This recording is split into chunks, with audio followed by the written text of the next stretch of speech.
Beaucoup de gens rêvent de ça, non? Lancer leur propre marque en ligne. Mais la grande question, c'est toujours la même. Par où est-ce qu'on commence?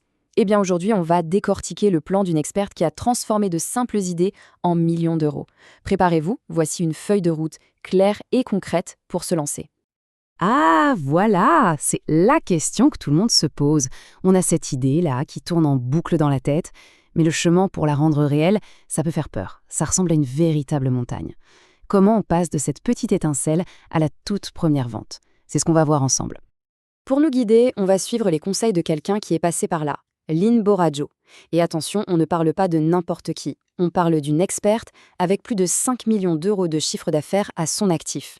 Surtout, c'est quelqu'un qui a passé 2 ans à affiner une méthode pour que tout devienne plus simple. Elle nous dit « Faites confiance à mon processus ». Alors, c'est ce qu'on va faire.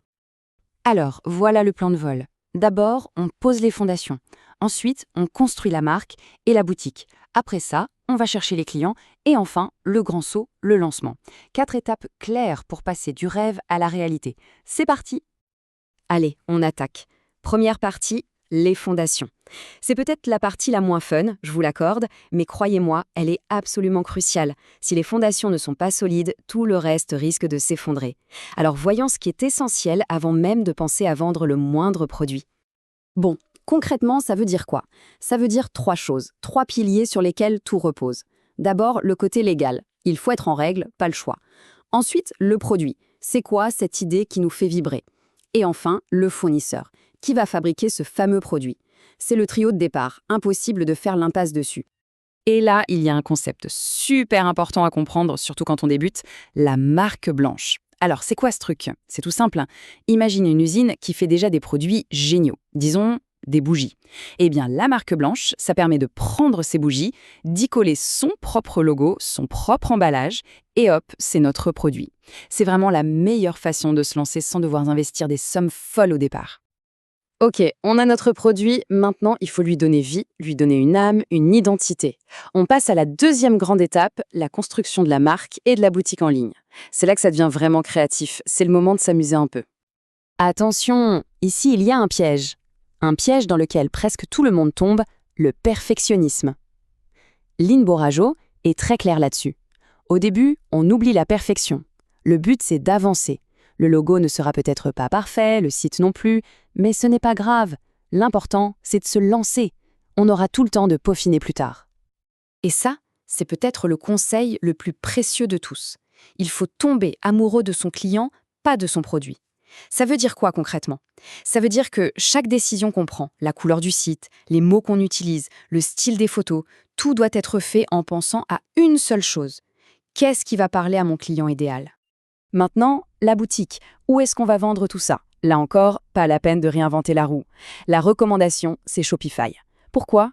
Parce que c'est simple. Même si on n'y connaît rien en code, c'est puissant et ça donne tous les outils pour suivre ses ventes, comprendre qui achète. Bref, c'est un peu le quartier général de notre nouvelle marque. Bon, on a un super produit. On a une super boutique. C'est génial. Mais, et maintenant? Si personne ne le sait, ça ne sert à rien. C'est un peu comme préparer la meilleure fête de l'année et oublier d'envoyer les invitations.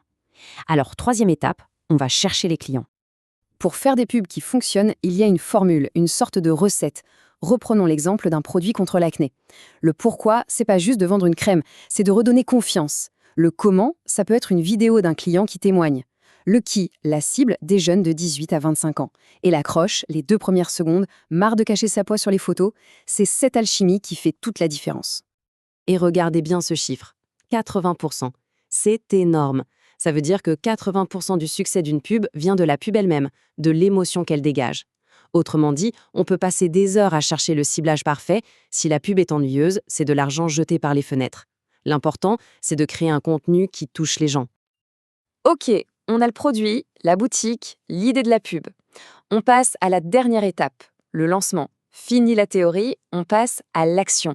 Et pour ça, il y a une stratégie de test toute simple, mais redoutablement efficace. Voici le plan de bataille en 3 temps. D'abord, on lance une campagne avec un petit budget, 30 € par jour, ça suffit largement. Ensuite, et c'est le plus dur, on attend. On ne touche à rien pendant 3 jours. Et enfin, on analyse. On regarde ce qui a marché, ce qui n'a pas marché, et on optimise. Le point clé, c'est qu'au début, on n'achète pas des ventes. Non, on achète de l'information. C'est vraiment un changement de perspective qui est crucial.